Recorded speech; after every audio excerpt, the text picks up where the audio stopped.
قوم کی زندہ آواز کو سنی آپ سب کی تعلیم کا اپنے پاک کے کام میں دعوت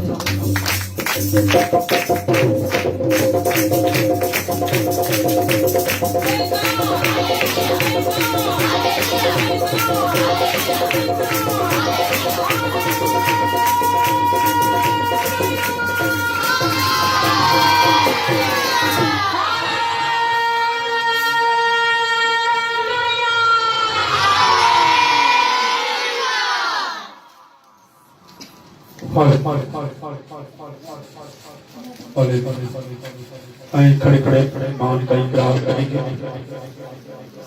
میں ایمان رکھتا ہوں خدا جس نے اپنی زمین کو پیدا کیا اور اس کے اکلوتے بیٹے ہمارے خدا یسوع مسیح پر جو روح القدس قدرت سے پیٹ میں پڑا تمہاری مریم سے پیدا ہوا پینتوس پلاطس کی حکومت نے دکھ اٹھایا مصلوب ہوا مر گیا دفن ہوا عالم ارواح میں اتر گیا تیس دن مردوں میں سے جی اٹھا آسمان پر چڑھ گیا اور خدا قادر مطلب باپ کی دہنی طرف بیٹھا ہے جہاں سے وہ زندوں اور مردوں کی عدالت کرنے کو آئے گا۔ میں ایمان رکھتا ہوں روح القدس پر پاک عالم کی کلیسیا پر مقدسوں کی رفاقت گناہوں کی معافی جسم کے جیتنے اور پر آمین۔ آئیں کھڑے کھڑے متی رسول کی انجیل کی تلاوت کریں گے۔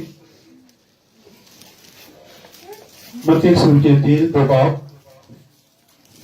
19-20 ایت کو پڑھ دیں۔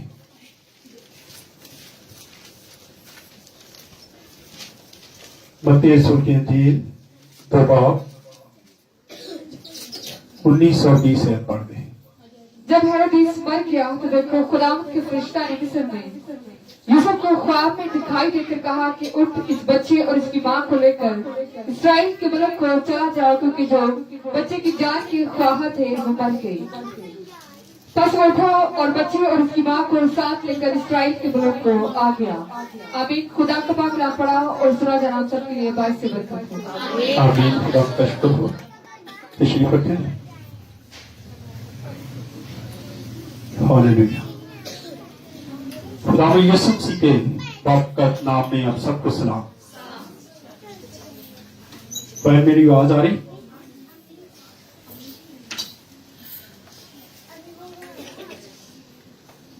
ہم نے ایک سلسلہ شروع کیا تھا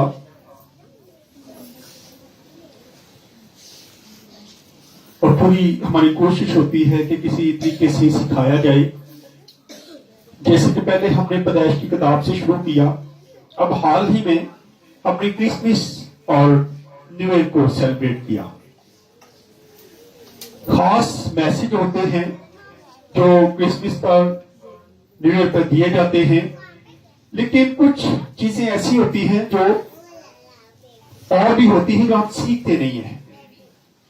خدا یسوع مسیح کی زندگی کے تعلق سے ہم آج کل سیکھ رہے ہیں کہ خدا یسوع مسیح جب پیدا ہوئے کیسے پیشن گوائیاں ہوئی، کس طریقے سے وہ پیدا ہوئے، پھر یہ سارا سلسلہ کیسے چلتا چلتا آگے بڑھا۔ پچھلی بار ہم نے سیکھا کہ ہیرودیس بادشاہ نے وہاں کے بچوں کو قتل کروا دیا۔ آج اس سے تھوڑا سا آگے بڑھتے ہیں تو ہم دیکھتے ہیں کہ خدا یسوع مسیح ناصرت میں نظر آتے ہیں۔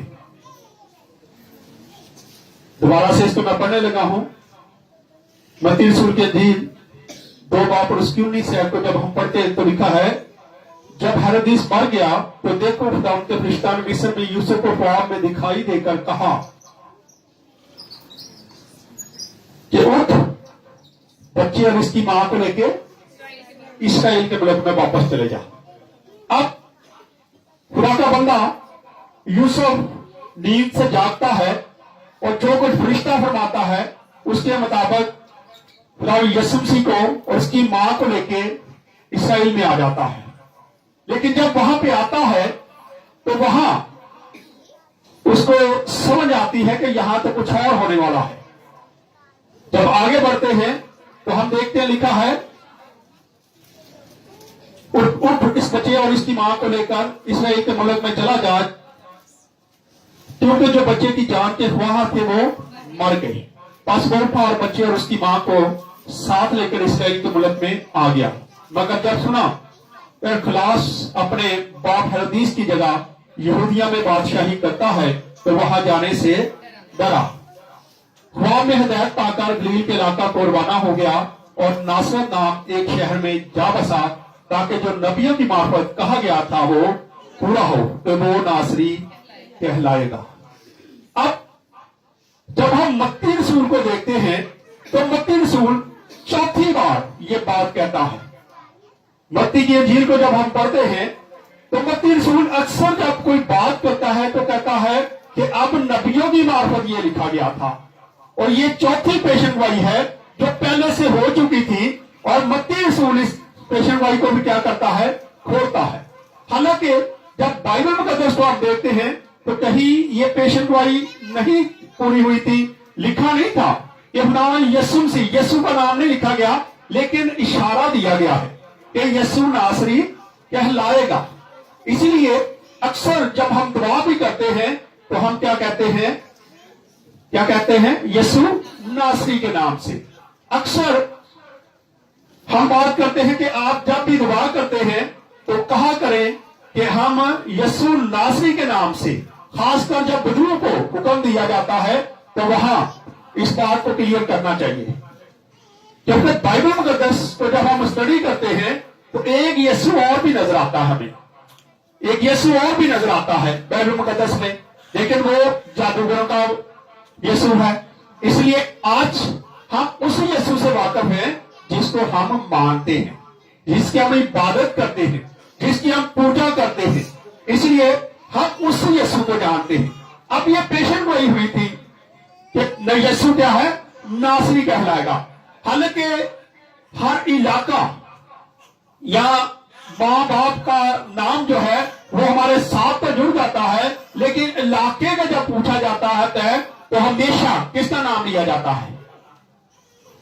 چلے میں سوال کرتا ہوں، آپ کا گاؤں کون سا ہے تو کیا کہیں گے؟ کس کا؟ باپ کا. جو باپ کا گاؤں ہوتا ہے وہاں سے نسل چلتی ہے، اس لیے اس گاؤں کا نام لیا جاتا ہے جو باپ سے کہلاتا ہے. لیکن یہاں سارا کچھ چینج ہے. یسوع مسیح ناصرت سے نہیں تھے، ناصرت سے مریم تھی، لیکن یسوع کیا کہلائے، ناصری، کیونکہ یہ پہلے سے پیشن گوئی ہے. اور یہ ایک خاص موقع ہے، خاص ایک وجہ تھی کہ یسوع مسیح ناصری کیوں کہلائے، ان کو ناصرت میں کیوں بھیجا گیا، کیونکہ ناصرت ایسا علاقہ تھا جو حقیارت کی نظر سے دیکھا جاتا تھا. اس کو اچھے طریقے سے لوگ یاد نہیں کرتے تھے. آج بھی کئی علاقے ایسے ہوتے ہیں جس کا نام لیا جائے تو لوگ کہتے ہیں وہاں کے لوگ کیا ہیں، بڑے برے ہیں، اچھے نہیں ہیں، وہ علاقہ اچھا نہیں ہے. ہم بھی کئی بار یہ بات کرتے ہیں. اسی طرح ناصرت جو ہے یہ ایسا علاقہ تھا جس کو حقارت کی نظر سے دیکھا جاتا تھا. آئیں تو حوالے دیکھیں گے ذرا. پہلے نمبر پہ دیکھ لیں لوکا پہلا باب اس کی 26 آیت کو دیکھ لیں. یہاں پہ ہم دیکھتے ہیں کہ خدا یسوع مسیح کی ماں مریم جو ہے وہ کہاں سے تھی، ناصرت سے. پڑھے لوکا کی انجیل 2 باب اور اس کی 26 آیت، جلدی سے پڑھتے جائے، حوالے زیادہ ہے.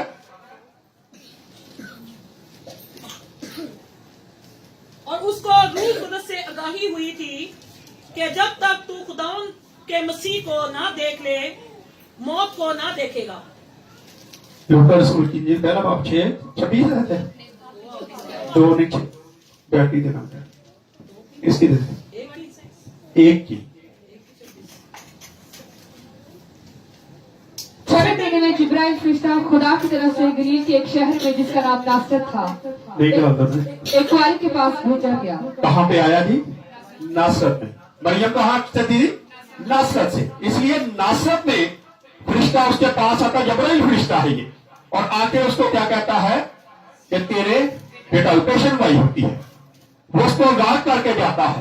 لیکن اب ہم دیکھتے ہیں کہ یہ پیشن گوئی جس کے بارے میں ہم دیکھتے ہیں کہ خدا یسوع مسیح ناصری کیوں کہلائے گا، اس کا تھوڑا سا اشارہ ہمیں ملتا ہے یسایہ کی کتاب، یسایہ نبی کا صحیفہ 11 باب اس کی پہلی آیت کو پڑھ لیں۔ اور یسی کے تنے سے ایک اور یسی کون تھا؟ داؤد کا باپ، داؤد بادشاہ کا باپ۔ یسی کے تنے سے ایک کمپن نکلے گی، اور یہ خدا یسوع مسیح کے بارے میں ہے، اس لیے خدا یسوع مسیح کی ہے۔ یہ ناصری ناصرت میں چلے گیا، ناصری کہلایا، لیکن یہ ہے کہاں کا تھا؟ کہاں کا تھا؟ بیتلہم۔ ہاں جی پڑھیں۔ اور اس کی جڑوں سے ایک 12 شاخ پیدا ہوگی، اس کے جڑوں سے ایک باور شاخ پیدا ہوگی۔ ہم دیکھتے ہیں کہ یہ ساری چیزیں ممکن ہو رہا ہے۔ یسی کے تنے سے ایک شاخ نکلے گی، اور تو سارا کچھ ہم دیکھتے ہیں۔ جب خدا یسوع مسیح ناصرت میں جاتے ہیں، ناصرت میں کو کیوں گئے، اس کی ایک خاص وجہ ہے، اور جو لوگ آج خدا یسوع مسیح کے ساتھ چلتے ہیں ان کو یہ سارا کچھ سیکھنے کی ضرورت ہے۔ آئیں ذرا کتنی حقارت کی نظر سے اس کو دیکھا جاتا تھا، اس علاقے کو۔ یوحنا کی انجیل پہلا باب اس کی 46 آیت کو پڑھ دیں۔ نتنیل نے اس سے کہا، ناتنیل نے کہا، اس نے اپنے شاگردوں کو بھیجا، اپنے ساتھیوں کو بھیجا کہ خدا یسوع مسیح کو ڈھونڈو، یہ کہاں کا ہے؟ کیونکہ خدا یسوع مسیح کام کر رہا تھا، خدمت کر رہا تھا۔ اس نے اس سے پیچھے بھیجا کہ جا کے پتا کرو کہ وہ کون ہے۔ اس کو تھوڑا سا پڑھ لیں، اوپر سے پڑھ لیں، تھوڑا سا ایک کو رہتے اوپر پڑھ دیں تاکہ پتا چل جائے کہ کیا ہوا تھا۔ جی فلپس نے نتنیل سے مل کر اس سے کہا کہ جس کا ذکر موسیٰ نے توریت میں کیا ہے، ہاں جی، توریت میں اور نبیوں نے کیا ہے، وہ ہم کو مل گیا۔ وہ ہم کو کہاں پہ مل گیا ہے؟ وہ ہمیں مل گیا ہے، لیکن ملا کہاں ہے؟ پہ دیکھیں ذرا، وہ یوسف کا بیٹا، وہ یوسف کا بیٹا ہے، یسوع ناصری ہے۔ وہ یسوع ناصری ہے، ناصرت میں رہتا ہے، وہ یسوع ناصری ہے، وہ ہمیں مل گیا ہے، جس کے بارے میں پیشن گوئیاں ہو چکی ہیں۔ لیکن اب ناتنیل کیا کہتا ہے؟ پڑھیں ذرا۔ نتنیل نے اس سے کہا، کیا ناصرت سے کوئی اچھی چیز نکل سکتی ہے؟ کیا حقارت ہے! خداوند یسوع مسیح بادشاہوں کا بادشاہ، شہنشاہوں کا شہنشاہ، نجات دہندہ، اس کے بارے میں ناتنیل کہہ رہا ہے کہ کیا ناصرت سے کوئی اچھی چیز نکل سکتی ہے؟ یہ ہے حقارت، نیچا پن۔ خداوند یسوع مسیح اس علاقے میں جا بسا جس کو لوگ یہ جانتے تھے کہ یہ تو اچھا علاقہ ہی نہیں ہے، یہ تو چھوٹا سا علاقہ ہے، اس لیے حقارت سے کہتا ہے کہ وہاں سے کیسے وہ نکل سکتا ہے۔ کہیں لکھا ہے کوئی ایسی اچھی چیز ناصرت سے نکل سکتی ہے، لیکن اسے پتا نہیں تھا کہ وہ نکل چکی ہے۔ خداوند یسوع مسیح وہاں کا کہلایا، اور اس کی ایک خاص وجہ تھی۔ آئیں ایک اور حوالہ دیکھتے ہیں خداوند یسوع مسیح کے بارے میں کیا ہے۔ یسایہ 53 باب اس کی 3 ہے، 769 نمبر پیج ہے۔ وہ آدمیوں میں حقیر و مردود، مرد غمناک، رنج کا آشنا۔ آشنا تھا۔ ہاں جی، لوگ اس سے گویا روح پوش تھے۔ رنج کا آشنا، اور اس کی تحقیر کی گئی، اور ہم نے اس کی کچھ قدر نہ جانی۔ اس پوری ایت کو پڑھے ذرا دوبارہ سے، پڑھے جی اس کو دوبارہ سے۔ وہ آدمیوں میں حقیر و مردود، مرد غمناک اور رنج کا آشنا، اور لوگ اس سے گویا روپوش تھے۔ ہاں جی، اس کی تحقیر کی گئی، اس کی تحقیر کی گئی، اور ہم نے اس کی کچھ قدر نہ جانی۔ ہم نے اس کی کچھ قدر، اس کی تحقیر کی گئی۔ آج بھی کئی لوگ اس کی تحقیر کرتے ہیں، اس سے واقف نہیں ہیں۔ وہ رنج کا آشنا ہے، وہ ہر وقت رنج میں رہتا تھا۔ لوگ اس کو پکڑنے کی کوشش کرتے، اس کو مارنے کی کوشش کرتے تھے، اس کے خلاف باتیں کرتے تھے، لیکن پھر بھی وہ اپنی خدمت کرتا ہے۔ آج ہماری مہارت شروع ہو جائے، ہمارے ساتھ کوئی ایسی باتیں ہو جائے، تو پھر ہم کیا کرتے ہیں؟ ہم خدمت ہی چھوڑ دیتے ہیں۔ میں کل کوئی اسٹیٹس دیکھ رہا تھا، اسٹیٹس میں بہت کم ہی دیکھتا ہوں۔ اسٹیٹس میں دیکھ رہا تھا ایک پاسٹر صاحب، ایک بہن نے شاید اس کو آ کے بتایا ہوگا کہ میرا ہسبینڈ جو مجھے چرچ نہیں جانے دیتا، عبادت نہیں کرنے دیتا، تو وہ اس کو بتا رہا تھا۔ اس نے کہا کہ ایک شخص تھا جس کی بیوی دعا گو تھی، اور جب وہ عبادت پہ جاتی تھی تو وہ اس کو منع کرتا تھا، لیکن وہ زبردستی چلے جاتی تھی۔ تو اس نے کہا کہ ٹھیک ہے جاؤ تھوڑے آگے ہو جاؤ تھوڑے آگے ہو جاؤ. اس کے شوہر نے کہا کہ ٹھیک ہے تو چلے جایا کر لیکن 9 بجے تک تو نے گھر میں واپس آنا ہے. اگر تو 9 بجے کے بعد آئی تو میں تجھے گھر سے نکال دوں گا, دوبارہ تو گھر میں داخل نہیں ہوگی. ایک دن کوئی ڈیلیگیشن آ جاتا ہے, کوئی خاص عبادت ہوتی ہے, وہ عورت چرچ میں جاتی ہے, عبادت کرتی ہے, 15 منٹ لیٹ ہو جاتی ہے. جب وہ 15 منٹ کے بعد لیٹ واپس آتی ہے تو آ کے دروازے کو نوک کرتی ہے. اس کا شوہر دروازہ کھولتا ہے اور اسے کہتا ہے کہ تجھے پتا نہیں کہ میں نے تجھے کیا کہا تھا, تیرے پاس کتنا ٹائم تھا, 9 بجے کا, تو 15 منٹ لیٹ ہے, یہ تیرا بیگ ہے, بیگ اس نے بند کیا ہوا تھا. اس نے کہا یہ بیگ پکڑ اور چل گھر سے باہر, تو نے جو میری بات نہیں مانی آج کے بعد تو اس گھر میں داخل نہیں ہوگی. چلے گئی, اس نے دروازہ بند کر دیا, وہ باہر ہی سو گئی, دروازے کے باہر لیٹی رہی, وہاں پہ سو گئی. جب وہ صبح اٹھا ڈیوٹی پہ جانے کے لیے تیار ہوا, جب وہ باہر نکلا تو اس نے دیکھا, اس نے دروازہ کھولا, اس نے دیکھا یہ باہر سوئی ہے. اس نے اٹھایا, اس نے کہا میں نے تجھے کہا تھا کہ تجھے یہاں سے چلے جانا ہے, میں نے تجھے طلاق دے دی, میں نے اب تجھے نہیں رکھنا, تو یہاں سے چلی جا. اس نے کہا میں کہاں جاؤں, میں یہاں بیٹھی ہوں. تو اس کے دل میں آیا کہ یہ کیا ہے, میں نے اس کو گھر سے نکال دیا, یہ ساری رات باہر سے لیٹی رہی ہے, یہ اپنے میکے نہیں گئی, وہ میکے نہیں گئی. اس نے کہا یہ میکے نہیں گئی, یہ اپنے گھر نہیں گئی, بلکہ یہ یہاں لیٹی رہی. اس نے کہا مجھے اس جگہ پہ لے کے جا جہاں تو جاتی ہے, میں بھی تیرے یسوع سے ملنا چاہتا ہوں, میں بھی دیکھنا چاہتا ہوں وہ کیا ہے جس نے تجھے اتنا حلیم کر دیا ہے کہ تو رات بھر باہر سوئی رہی, تو اپنے گھر نہیں گئی, تو نے اپنے گھر والوں کو فون نہیں کیا, نہ تو نے میرے ساتھ کوئی بحث کی, بلکہ تو یہاں لیٹی رہی. آج میں تیرے یسوع سے ملنے جاؤں گا. وہ لے کے گئی. جب وہ چرچ گئی تو اس خادم نے, جو اس چرچ کا خادم تھا, اس نے اس پر ہاتھ رکھ کے دعا کی اور خدا نے اس کی زندگی کو چینج کر دیا. وہ پاسٹر بتا رہے تھے, اس نے نام نہیں بتایا, لیکن اس نے کہا آج وہ خادم خدمت کرتا ہے, وہ بندہ خدمت کرنا, وہ خادم بن گیا اور آج وہ خود خدمت کرتا ہے اور بہت ساری روحوں کو خدا ان کے گلا میں شامل کرتا ہے. اس لیے آج جب ہماری بےزتی ہو رہی ہوتی ہے تو مت ڈرے, مت پریشان ہو, چلتے جائیں, آخر کار خداوند نے چینجنگ کرنی ہے.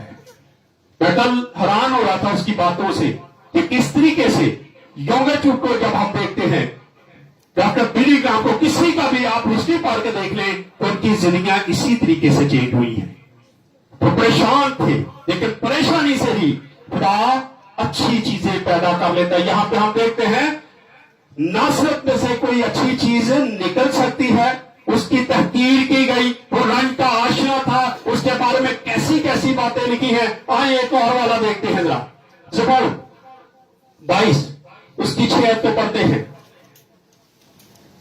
زبور 22 اور اس کی 6 آیت.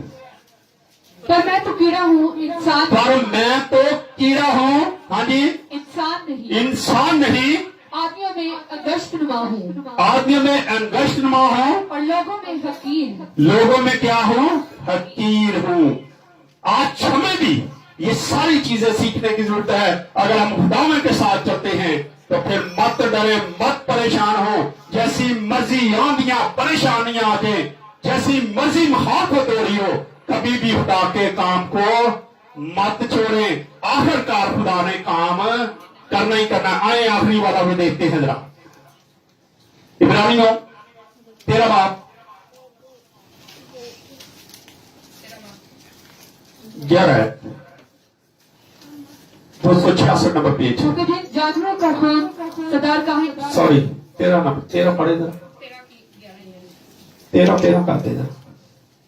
اسی لیے یسوع نے بھی امت کو خود اپنے خون سے پاک کرنے کے لیے, اسی لیے یسوع نے امت کو پاک کرنے کے لیے دروازہ کے باہر دکھ اٹھایا. دروازہ کے باہر دکھ اٹھایا. اس نے کیا کیا, باہر جا کے کوہ کلوری پر اس کو کیا کیا, سلیب پہ چڑھایا. اندر نہیں موت دے دی اس کو, بلکہ باہر جا کے اس نے کیا کی, سزا پائی. لوگوں نے اس کو دیکھا. دوبارہ سے پڑھے اس کو. اس لیے یسوع نے بھی امت کو خود اپنے خون سے پاک کرنے کے لیے دروازہ کے باہر دکھ اٹھایا. باہر دروازہ کے باہر کیا کیا,